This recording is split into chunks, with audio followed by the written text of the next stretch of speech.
A deadly virus carried by rodents has once again made headlines. Hantavirus, a name many might not have heard of, has taken the lives of pianist Betsy Arakawa and her husband, Hollywood legend Gene Hackman. But what is Hantavirus? How does it spread? And why does it remain an invisible threat to global health? Hantavirus belongs to the Bunyaviridae family and is primarily spread by rodents. Unlike COVID-19 or influenza, hantavirus does not spread from person to person in most cases. Instead, humans contract the virus through inhalation of aerosolized particles from rodent urine, feces, or saliva. This zoonotic virus has been known to exist for decades, yet it continues to claim lives due to its high fatality rate and the lack of a cure. Historically, Hantavirus has been endemic to certain regions, with various strains emerging across the world.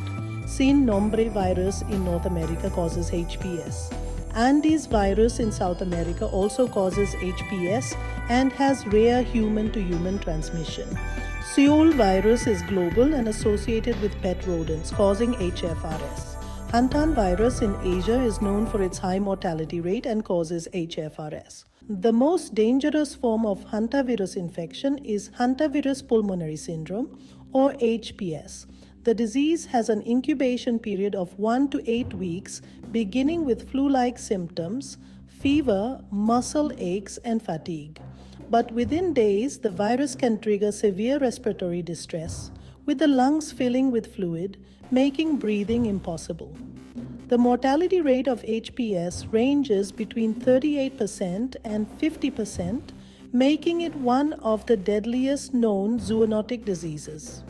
Unlike seasonal flu, which has a vaccine and antiviral treatments, hantavirus relies purely on early supportive care, often requiring ventilators and oxygen therapy. On March 9th, the world was shocked by the deaths of renowned pianist Betsy Arakawa and her husband, Hollywood actor Gene Hackman, in their home in Santa Fe, New Mexico. Reports indicate that they had been deceased for several days, with their pet dog also found lifeless nearby. Medical reports confirmed that Arakawa succumbed to hantavirus pulmonary syndrome, while Hackman reportedly suffered a heart-related ailment soon after. Experts suspect that prolonged exposure to rodent-infested areas within their home led to their infection. While the deaths of Arakawa and Hackman were tragic, they were not isolated. Hantavirus outbreaks have been recorded worldwide. Some of the most notable cases include 1993 Four Corners outbreak in the US, the first major outbreak in the US, leading to a fatality rate of over 50%. 1996 and 2018, Argentina, first documented human-to-human transmission of the Andes virus. South Korea and China, regular cases of HFRS linked to hantavirus. Europe, particularly the Balkans and Scandinavia, the emergence of Dobrava and Pulmonary viruses. Despite being well documented, hantavirus continues to evade global health priorities, overshadowed by other emerging infectious diseases. Why is hantavirus so difficult to contain? Several factors make it a persistent threat. No human-to-human transmission awareness. Unlike COVID-19, awareness remains low. Lack of diagnostic tools. Many infections go unrecognized. Absence of vaccines or antiviral drugs, limited research on vaccine development, climate change and rodent migration, changing weather patterns increase rodent activity. The rise in rodent populations due to urbanization and deforestation is a growing concern. Climate change is directly influencing outbreaks, making regions previously unaffected more vulnerable to new infections. Given the high mortality rate and unpredictability of hantavirus outbreaks, policymakers must take urgent action. Here are key measures governments should adopt: improve surveillance and early detection, deploy monitoring systems in high-risk areas.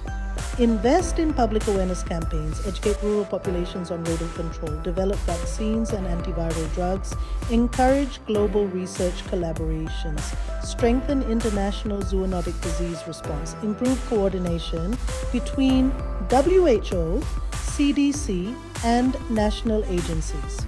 Implement rodent control programs, regulate waste management to reduce rodent populations. The deaths of Betsy Arakawa and Gene Hackman have reignited discussions on how hantavirus should be addressed at a global level. It is no longer a localized concern, it is a global health issue that requires collective action. Hantavirus remains a hidden but deadly threat. Governments, scientists, and the public must work together to prevent further outbreaks. As climate change and human activities continue to alter ecosystems, emerging zoonotic diseases will become more frequent. The question is, are we prepared for the next outbreak? If you found this information useful, don't forget to like, share, and subscribe for more in-depth analyses on global health and emerging diseases.